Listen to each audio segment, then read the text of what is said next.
1 Coríntios, capítulo 13. 1 Coríntios, capítulo 13. Hoje nós vamos meditar aqui num texto bíblico que ele é um dos grandes textos bíblicos.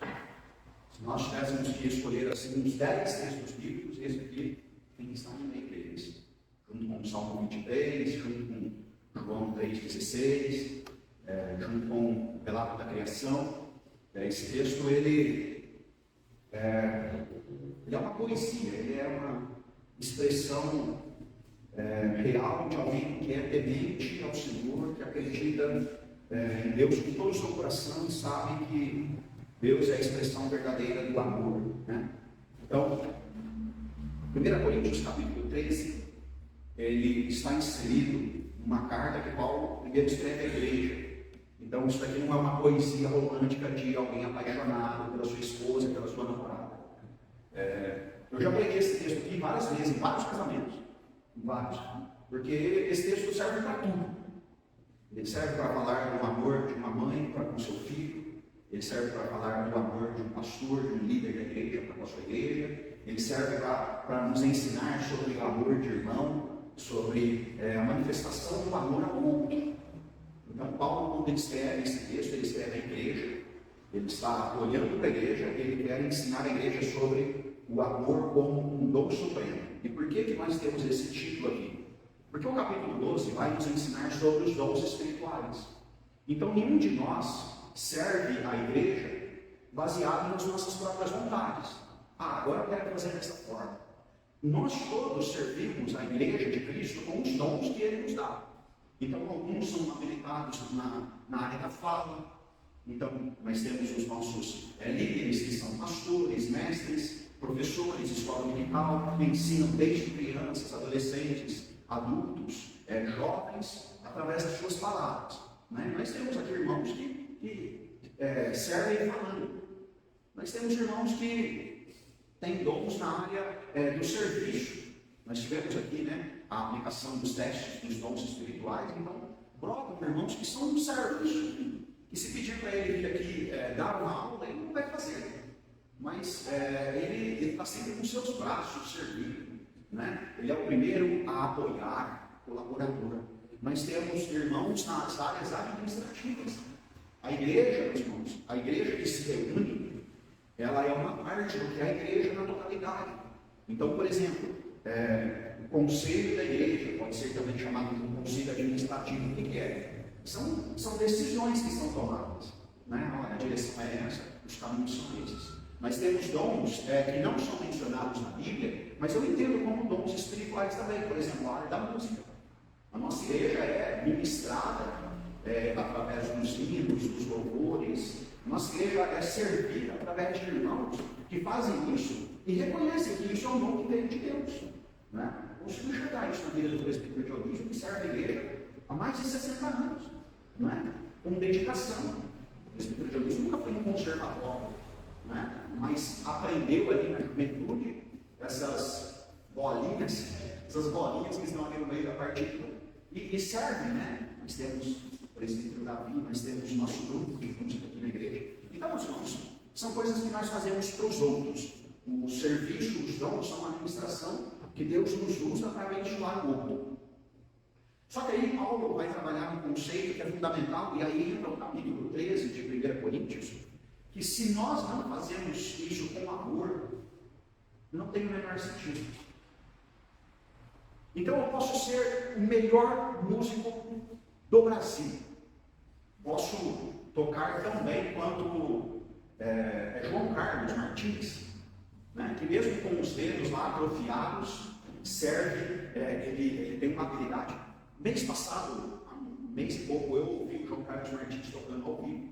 Eu estava numa palestra, e aí ele coloca uma mão robótica, porque a mão dele é toda travada. Ele coloca uma mão robótica, e aí ele tocou lá uma música. Ele toca hoje numa velocidade bem menor do que ele tocava anteriormente. Eu não tenho certeza, eu não sei se isso é possível, mas o que eu memorizei é que ele conseguia fazer 19 notas por segundo. 19 notas por segundo, é possível. Você consegue? Não. 19, não, 18. Na vida vai chegar nos 18. Ele falou lá e eu memorizei esse número. Depois eu tenho que confirmar. Né? Eu posso tocar melhor do que o maestro. Se eu fizer isso com amor, não tem sentido. Eu posso ser alguém que seja generoso em ofertar. Mas se eu não expressar isso através de amor, as minhas ofertas financeiras, não terão sentido. Eu posso ser um pregador bom, um pastor, que as pessoas falam, nossa, eu quero ouvir aquele pastor. Se eu não fizer isso com amor, não tem sentido. Então, 1 Coríntios capítulo 13 é um ensinamento para a igreja do quanto é necessário o amor para se servir dentro da igreja. A gente não costuma fazer isso, mas quando o conselho ou a liderança da igreja tivesse que escolher um presbítero, um diácono, um líder de ministério, um professor, provavelmente deveria ser a primeira pergunta que a gente deveria fazer. Meu irmão, você quer se entregar com amor nessa missão? É com amor que você vai fazer isso? Deveria ser natural, mas a gente vai ler aqui que não é tão natural assim. Então, 1 Coríntios capítulo 13, você está com a sua Bíblia aberta? O capítulo 12 vai terminar, né, que tem um trechinho do versículo anterior, aqui 31, que Paulo diz assim, no 31 ele começa dizendo, entretanto, procurai com zelo os melhores dons. E aí ele faz um ponto aqui e ele escreve a seguinte verdade, e eu passo a mostrar-vos ainda um caminho sobremodo excelente. Então, o capítulo 12, que ele vai falar sobre os dons, nós falamos sobre dons aqui na nossa igreja nos 2 meses. Fizemos testes, eu falei, Daniel, evangelista, trouxe uma palavra aqui, capítulo 12, né, Daniel?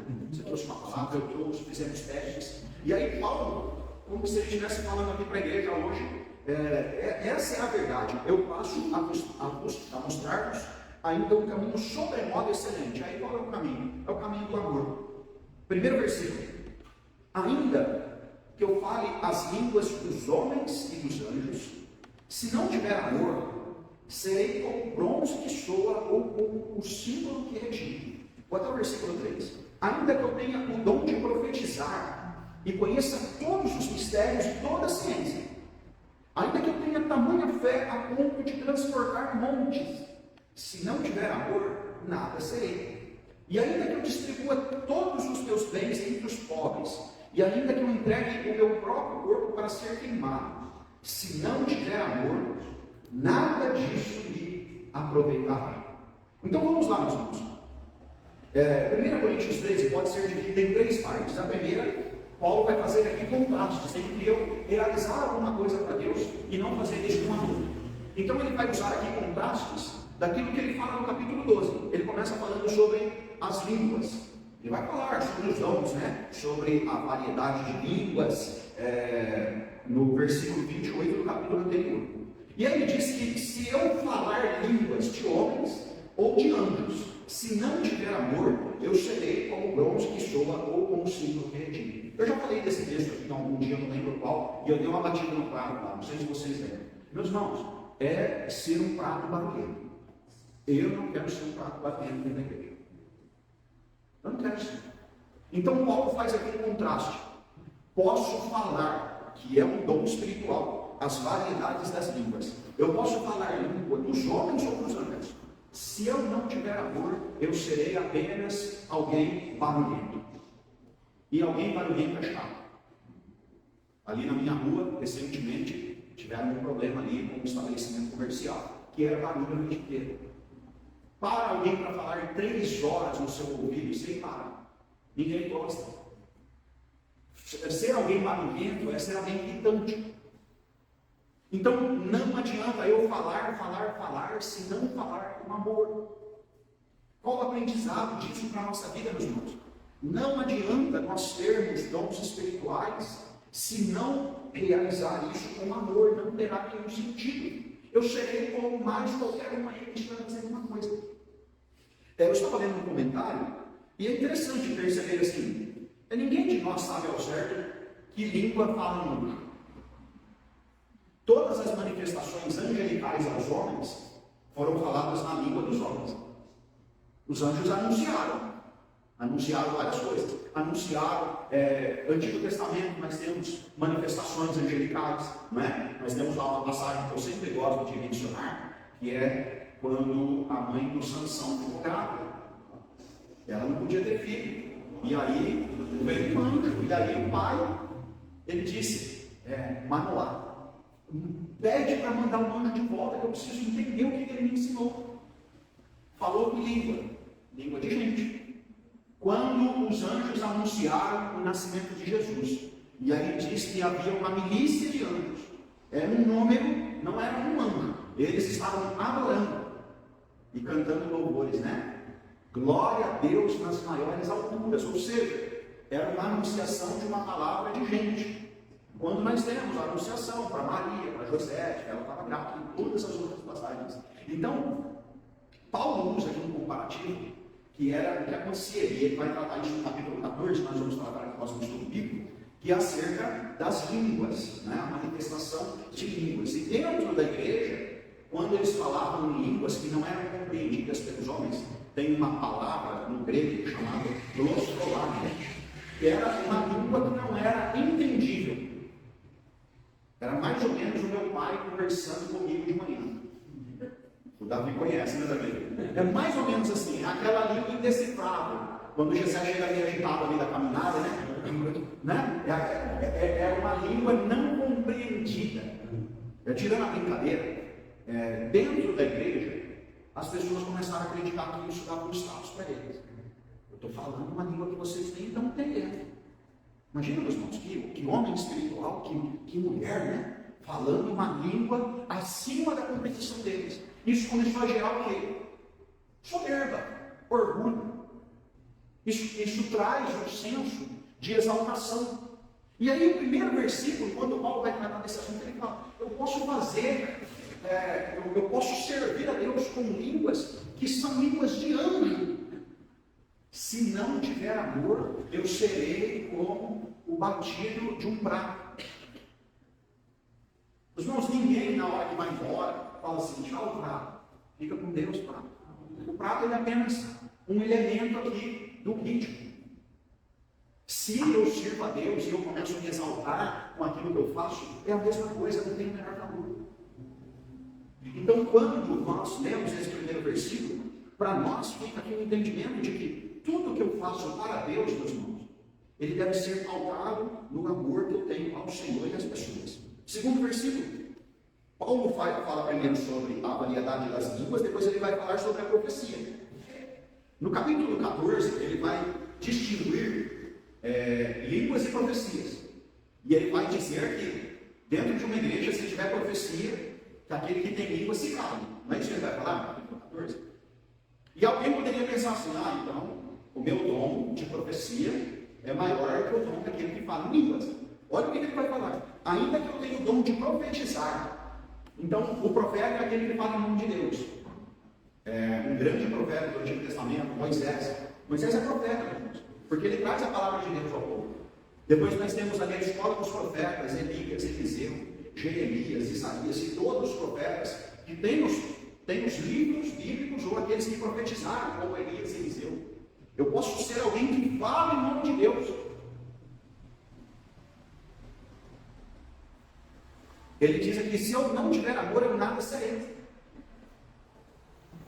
O dom da profecia, meus irmãos, ele foi fundamental para a construção do povo de Deus.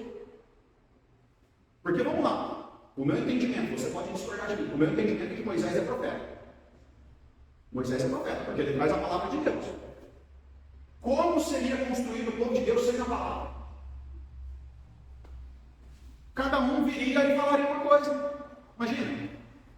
Como que deve ser o culto? Agora eu quero que seja assim. Aí vem o próximo, agora que eu seja assim, eu quero que seja assim. Então, quando Moisés traz a profecia, a palavra de Deus, quando o povo começa a se distanciar da palavra, por que vem os profetas do Antigo Testamento?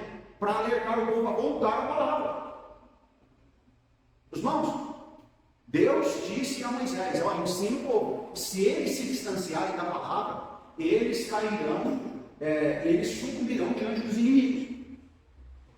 Então, aquilo que eu estou ensinando, não é assim, eu quero ou não quero, é mandamento. É uma ordem divina. Quando o povo começa a se distanciar, Deus manda um profeta atrás do outro. Vem a palavra de Isaías, a palavra de Jeremias, vem a palavra de Elias, de Eliseu, o quê? Falando com o povo. Gente, se nós sairmos daquilo que Deus nos ensinou, vai dar tudo errado.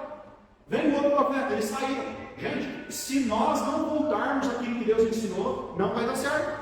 Vem o outro profeta dizendo, gente, nós deu tudo errado. Se a gente não se arrepender, se a gente não se humilhar, se a gente não fizer diferente do que os nossos pais fizeram, não vai dar certo. Então o profeta, meus irmãos, é alguém que traz ao povo a consciência. Deus nos ensinou isso, nós vamos ter que obedecer. O pastor, no certo sentido, precisa fazer isso. Meus irmãos, não devemos fazer do jeito que a gente quer. O grande problema da igreja no século XXI, meus irmãos, igreja virou um mercado. Eu escolho conforme a promoção. Eu vou no produto que eu quero. Eu faço do jeito que eu quero. Eu busco aquilo que é melhor para mim. Isso daí é princípio bíblico? Não. O princípio bíblico não é eu me servir daquilo que a igreja pode me oferecer. O princípio bíblico é eu oferecer à igreja aquilo que Deus está fazendo na minha vida. Então, eu posso ser um profeta. Eu posso conhecer todos os mistérios e toda a ciência. Então, eu posso ser alguém extremamente capacitado. Eu ser alguém que conhece mistério. Olha, tem um negócio aqui que vocês não estão entendendo, mas eu entendi. Tem um negócio aqui que vocês não sabem, mas Deus já me ensinou. Eu posso ainda, além da profecia, que está relacionada aqui ao dom do profeta, além dos mistérios e da ciência, que está relacionado aqui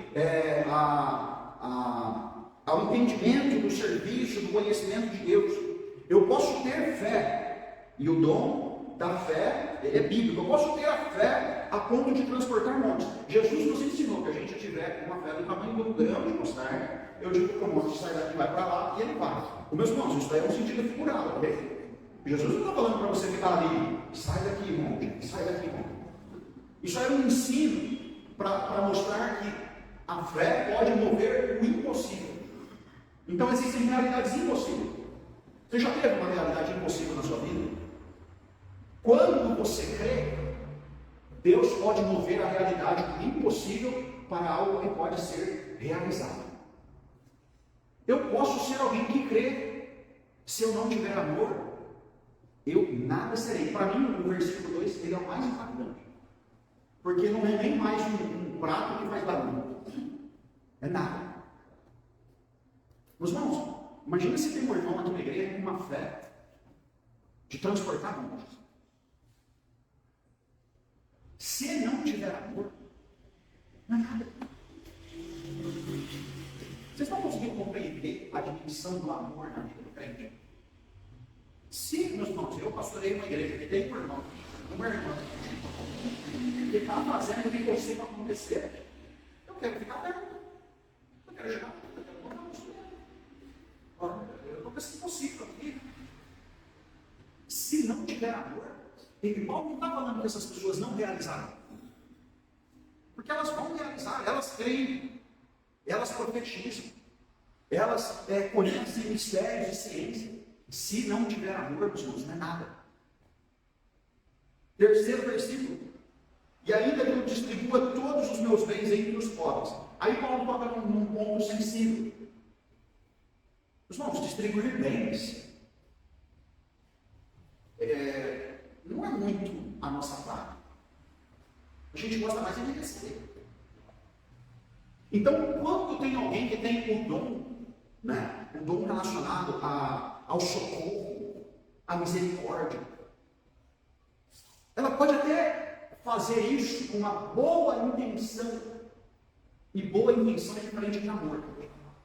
A gente vai aprender aqui o que é o amor.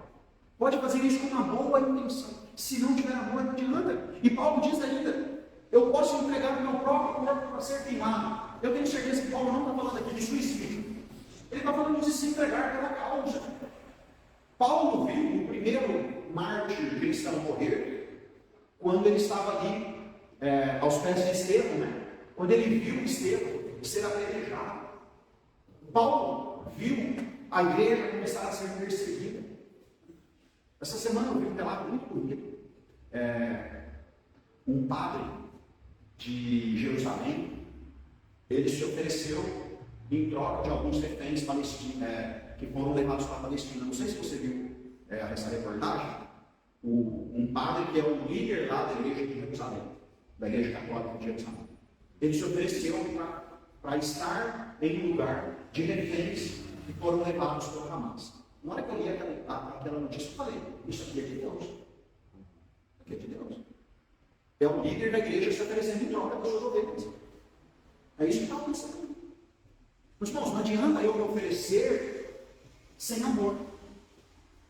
Não adianta eu me doar. Não adianta eu gastar horas dentro da igreja, eu abrir mão de uma vida melhor para a minha família, estar em todas as atividades, se eu faço isso com amor.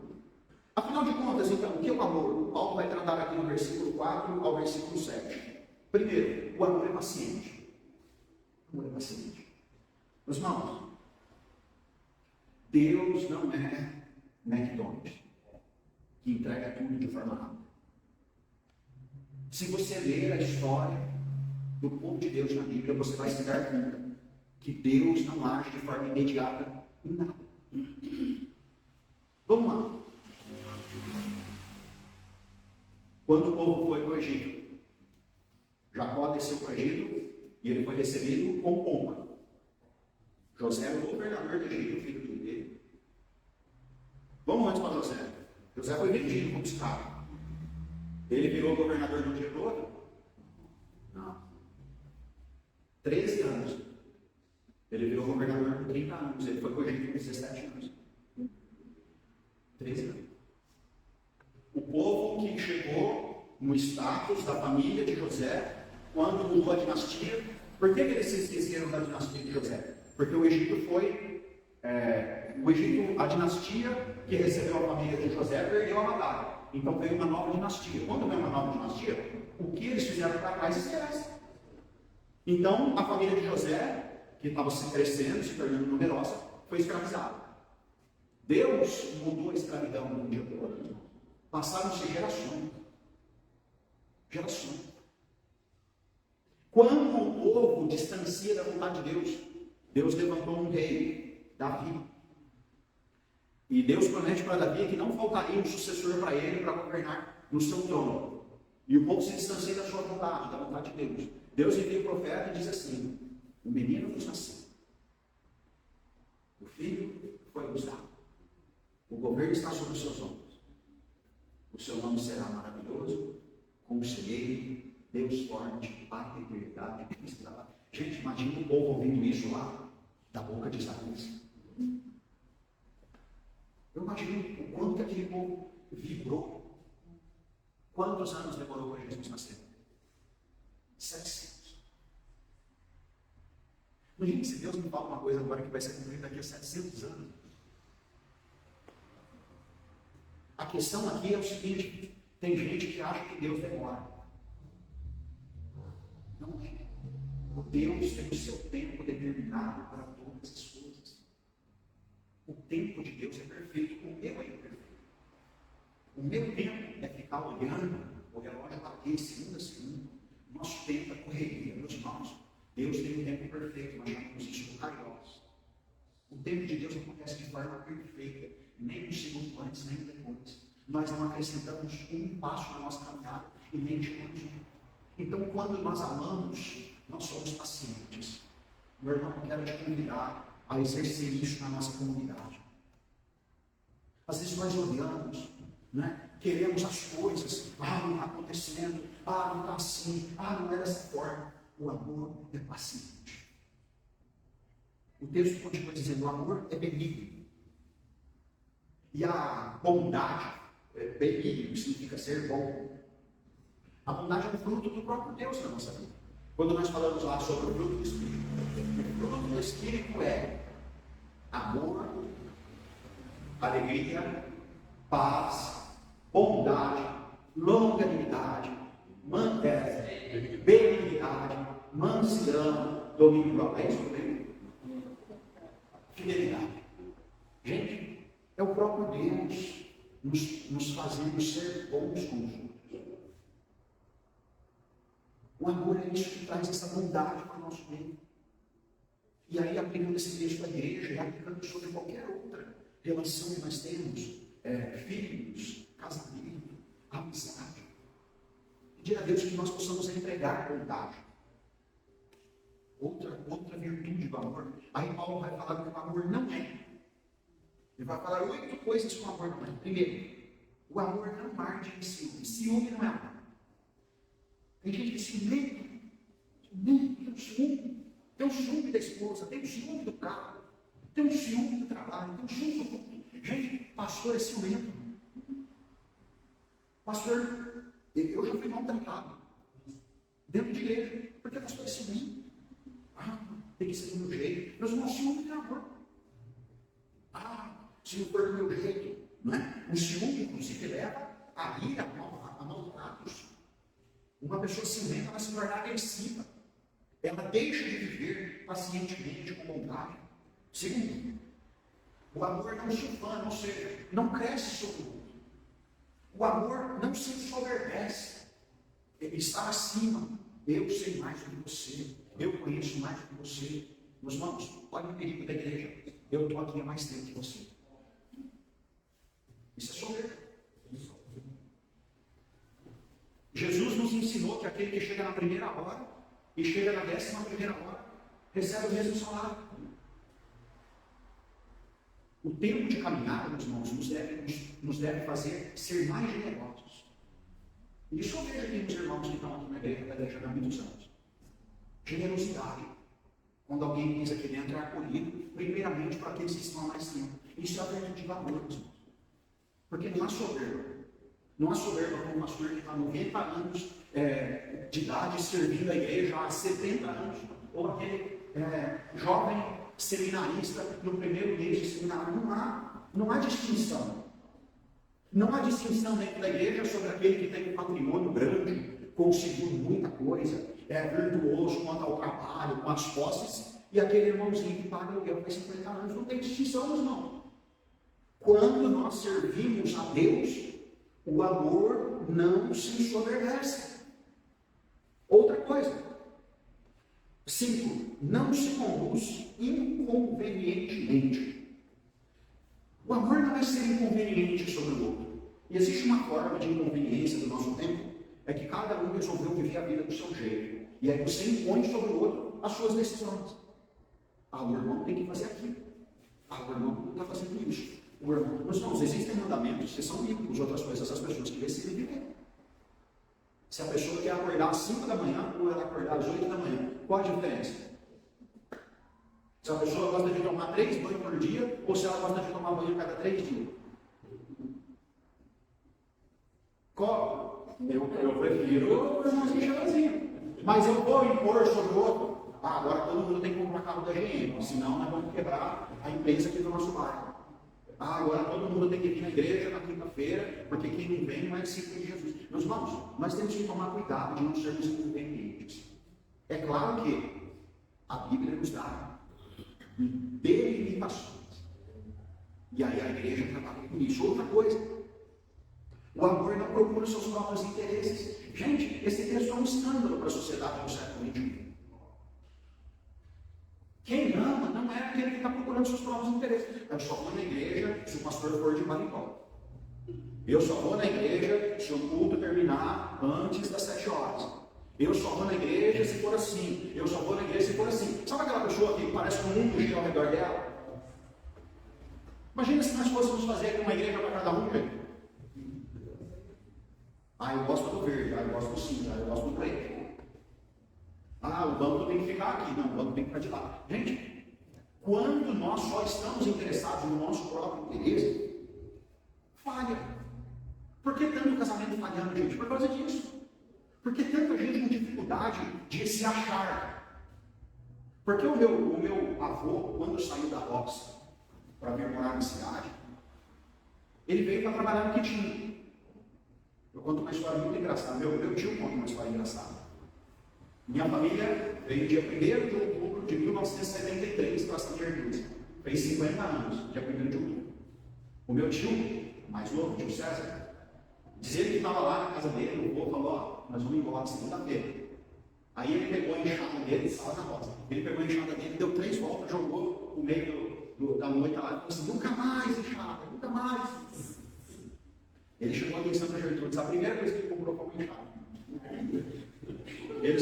Eles foram a trabalhar para arrancar grama. Eles arrancavam grama do lugar para plantar. Né? Então a primeira coisa que ele teve que comprar para trabalhar, uma enxada. Meus irmãos, o cidadão brasileiro de 50 anos atrás, ele chegava num lugar, ele ia trabalhar com o que tinha.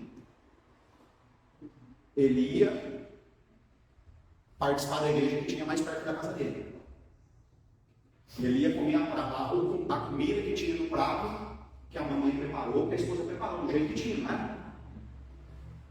Hoje, nós queremos viver a vida do outro. Por que tanta gente ganha dinheiro no Instagram? Hoje o Instagram é o maior mercado do mundo. Porque pessoas vendem um estilo de vida que você deseja. Meus irmãos, eu sou seduzido por isso o tempo inteiro. Eu sigo um rapaz lá do Nordeste e ele estava visitando lá, essa semana, ele estava visitando um parque no Piauí, com pinturas rupestres. Sabe aquelas pinturas de pedra? Então eles estão falando lá que foram as primeiras pinturas que eles têm dos nossos ancestrais aqui no Brasil. Eu olhei para aquele cara e falei: eu preciso desse lugar. Eu nem sabia que lugar era esse. Eu falei: eu preciso desse lugar. Eu vou falar com a Kelly para nós entrar no carro e ir para o Piauí. Eu já estou querendo ir para o Piauí. Porque eu vi alguém que estava lá no Piauí, vendo, sabe aqueles desenhos que as pessoas faziam na pedra? Eu já estou lá. Os meus meninos todo dia chegam para mim e falam: pai, eu quero ir para a Disney. Eu quero ir para a Disney. Por quê, gente? Porque quando eles abrem o celular deles, tem uma influencer da Disney. Minha esposa fala comigo: não, eu quero dar uma remochupada. Né? A minha mãe fala comigo: não, estou querendo fazer isso aqui. O meu pai, eu chego lá, toda vez que eu chego lá na casa do meu pai, tem uma ferramenta nova lá. Toda vez eu cheguei lá agora, eu falo: comprei aí uma esmerilhadeira nova. Eu falei: pai, meu pai já tem uma, mas é grande, agora eu vou comprar pequenininho. Gente, nós estamos inconformados. E aí nós ficamos o tempo inteiro buscando os nossos próprios interesses. Vocês acham que a igreja não vai ser abalada por conta disso? É claro que claro. Por quê? Porque sempre vai ter uma igreja mais interessante que a minha. Sempre vai ter um pregador mais interessante que o meu pastor. Sempre vai ter um grupo de louvor mais interessante que o da minha igreja. Sempre vai ter uma aula de escola dominical mais interessante que o meu professor que dá aula. Sempre vai ter uma vantagem. Tem igreja que fala que se for para lá, você fica aqui. Tem igreja que fala isso, tem igreja que te liberta disso, tem igreja que te cura daqui. Isso daí sempre vai trazer uma motivação, algo a mais para mim. Meus irmãos, o texto, Paulo está falando: o amor não é isso. O amor não é isso. Aqui eu não estou incentivando a gente a ser uma igreja qualquer. Não, a gente tem que ser uma igreja relevante, dedicada na palavra, nos ministérios, generosa, amorosa, trabalhadora. Só que nós não podemos ceder a isso. Não podemos interessar em tal coisa. O texto diz ainda: o amor não se exaspera, ser rude, não se ressente do mal, que tem a ver com aquilo que nós estamos falando aqui. Não se alegra com a justiça, não se alegra com uma injustiça. Né? Tem gente que fica feliz porque o Neymar machucou o joelho. Oh, que legal, o Neymar machucou o joelho. Tem gente que fica feliz: o Lula teve que operar o quadril. O Bolsonaro levou uma facada na barriga. A pessoa vibra. É esse o nosso padrão de vida? A gente vai se orgulhar do que está dando errado na vida do outro. Sabe aquela pessoa que torce para dar alguma coisa errada? Gente, isso é comum lá no mundo. E aqui também. Torce para alguma coisa não está legal. Falei. Sabe aquela pessoa que você fala: eu falei. Não se alegra com a justiça, mas regozija-se com a verdade. Então nós nos alegramos, meus irmãos, quando as coisas estão certas. Meus irmãos, esse texto aqui se aplica muito ao nosso país. Por exemplo, nós temos uma crise hoje política, nós temos uma crise judiciária. Então nós devemos nos alegrar quando as coisas estão certas e pedir a Deus que aquilo que é injusto, o Senhor intervenha por nós. Porque, meus irmãos, quando Deus põe a mão, fica as portas. E aí o versículo 7 amarra tudo isso dizendo: tudo sofre, tudo crê, tudo espera, tudo suporta. O amor, então, ele tem a capacidade de nos apoiar quando nós sofremos. Porque a vida do cristão não é baseada apenas nas suas conquistas, mas também no sofrimento. Meus irmãos, o casamento, quando nós celebramos um casamento, o noivo olha para a noiva e promete: olha, eu prometo estar com você na saúde, na doença, na prosperidade, na escassez, né? Em todos os momentos. E quando nós compartilhamos a vida, o tempo mais difícil é o tempo da dor.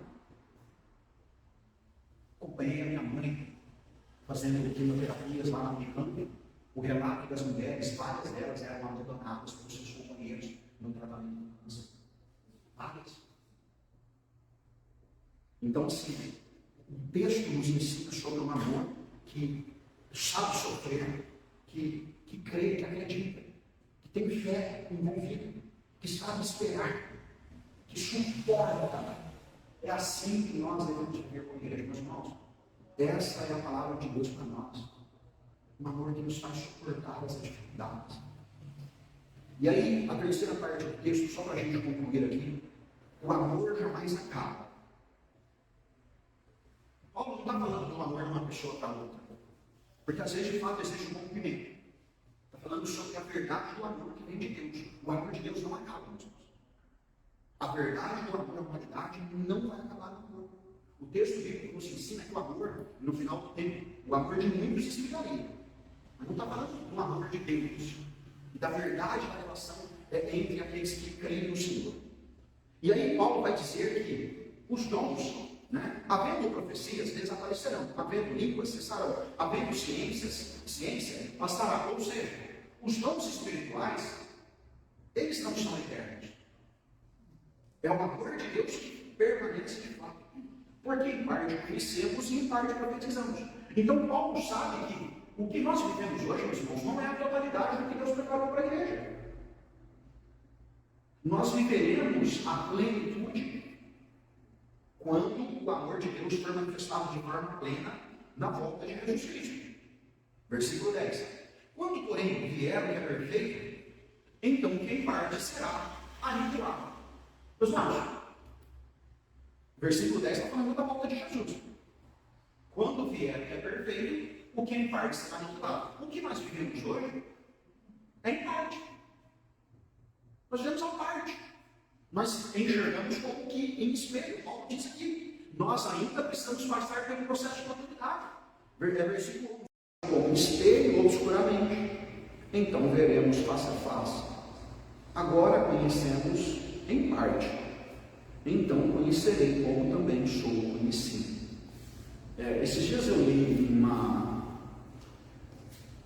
eu estava lendo um livro do autor falando sobre o que nós conhecemos. E ele falou sobre um negócio que eu achei extraordinário. Eu sou a única pessoa do mundo que não conseguirei viver completamente no meu período de existência. Eu vejo o meu braço, meu nariz é largo, né? Então eu faço uma forcinha aqui, eu vejo o lado do meu nariz, né? Se eu arrancar um pedacinho do meu cabelo, eu vejo um pedacinho do meu cabelo, eu me enxergo em parte. Eu nunca me conhecerei plenamente, só através do espelho. Quando eu comecei a gravar, que veio a pandemia, eu comecei a gravar lá em casa. Aí eu colocava a câmera assim, e a minha câmera tinha um risco para cá e um para cá, para mostrar onde era o meio. E aí eu colocava o meu rosto bem no meio, e eu percebi quão torto é o meu nariz. Um dia eu estava gravando lá no meu quarto, vocês estão olhando para o meu nariz, né? Eu estava gravando lá no meu quarto, e eu saí do quarto e falei: Kelly, eu não tinha noção que o meu nariz é tão torto. Ela falou: como assim, Ana? Eu falei: Kelly, eu não conseguia arrumar o meu nariz no quadradinho. Não é tão torto assim, né? Na hora que você olha o quadradinho, meus irmãos, nós não nos conhecemos totalmente. Você pode fazer terapia 80 anos, você não vai conhecer todos os seus sentimentos. Você pode servir a Deus na igreja e ter várias habilidades, ainda nós não nos conheceremos totalmente. Nós vemos como que um espelho. E um espelho, na época do Paulo, não era tão preciso quanto um espelho atualmente. Ele era mais fosco. Mas pode ser o melhor espelho do mundo. Ele ainda vai ser um reflexo do que você é. Ele vai ser um reflexo. Não é você. É um reflexo da sua existência. Paulo está dizendo aqui que quando vivermos plenamente o amor de Deus, nós não enxergaremos mais o reflexo, mas a totalidade. Meus irmãos, eu aguardo isso tremendamente, porque eu quero desfrutar da plenitude do Senhor. Eu fico imaginando, se tem gente tão boa assim, ainda somos imperfeitos. Imagina na hora que Deus tiver regulado tudo certinho, gente. Que não for mais um problema a nossa parte de saúde, que a nossa personalidade já não for mais um transtorno. Na hora que nós estivermos redimidos, restaurados, transformados e plenamente tomados pelo Senhor. E aí Paulo diz assim: agora pois permanecem a fé, a esperança e o amor. São três pilares. São três pilares que Paulo vai trabalhar em vários textos que ele ensina a igreja: fé, esperança e amor.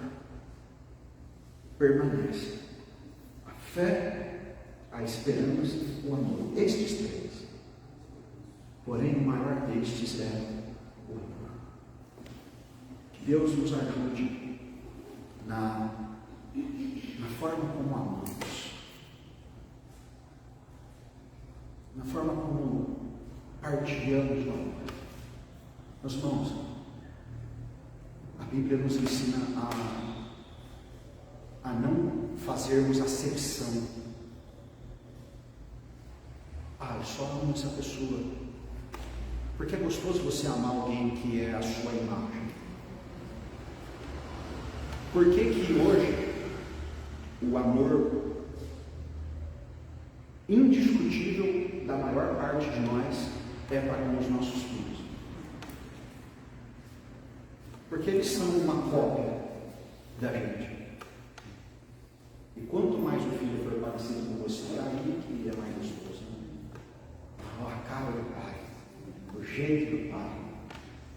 Minha mãe de vez em quando olha para meus filhos e fala assim: faz igualzinho, franze a testa igual o Alan, bate a porta igual o Alan, ei, faz pirraça igual o Alan. Aí que a gente fica apaixonado, né? Por quê, meus irmãos? Porque amar uma cópia da gente nem sempre é amar o outro, às vezes é amar a gente mesmo. Tem muita gente que acha que está amando o filho, mas está amando-se a si mesmo. Eu devo desprezar o amor que eu tenho por mim? Não. Jesus me ensinou a amar a Deus sobre todas as coisas e amar o meu próximo como a mim mesmo. O problema é que às vezes isso se torna um egoísmo. Eu idolatro a minha própria imagem. Então nós aprendemos aqui nas Escrituras sobre o verdadeiro amor. Eu peço a Deus que isso aconteça dentro das nossas casas, casamento, com os filhos, aconteça na forma como nós proclamamos o Evangelho ao mundo, na forma como nós recebemos pessoas e caminhamos com pessoas. Às vezes é mais fácil gostar de alguém que você conhece há uma semana do que gostar de alguém que você conhece há 30 anos. Aí a pessoa fica trocando, né? Toda hora ela gosta de alguém. Eu amo, pastor, eu amo. E aí aquele relacionamento, aquele amor descartável, deu algum problema, joga fora. Incomodou em alguma coisa, não, irmãos. Jesus nos ensinou sobre o amor dentro da igreja. O amor do bom pastor Deus está dando à humanidade. Que Deus assim nos abençoe e nos fortaleça para vivermos o verdadeiro amor que vem do nosso Deus. Vamos orar. Senhor nosso Deus, eu peço, Senhor, que possamos viver o verdadeiro amor aqui no meio da nossa igreja, como uma comunidade de discípulos. Peço que o Senhor nos fortaleça para que tudo que fizermos honre e glorifique o Teu nome. Possamos viver a fé, a esperança e o amor. E o amor como o primeiro e o principal mandamento do Senhor aqui no nosso meio. Abençoa cada pessoa aqui presente, os nossos irmãos, visitantes. Abençoa as pessoas que acompanham a nossa transmissão. Que o Senhor ministre bênção sobre todo o Teu povo que se chama pelo Teu nome. Obrigado pela Tua fidelidade. Obrigado porque o Senhor tem dado provas do Teu amor sobre a nossa vida e sobre a nossa igreja, Senhor. Em nome de Jesus. Amém. Amém. Meus irmãos, Deus abençoe. Quero aqui saudar o nosso irmão que está nos visitando aqui. Como é seu nome? Josué. Nome de guerreiro. Deus abençoe, viu, Josué? Obrigado pela presença. As portas estão abertas aqui sobre ele. Meus irmãos, nós vamos encerrar. Eu peço aos irmãos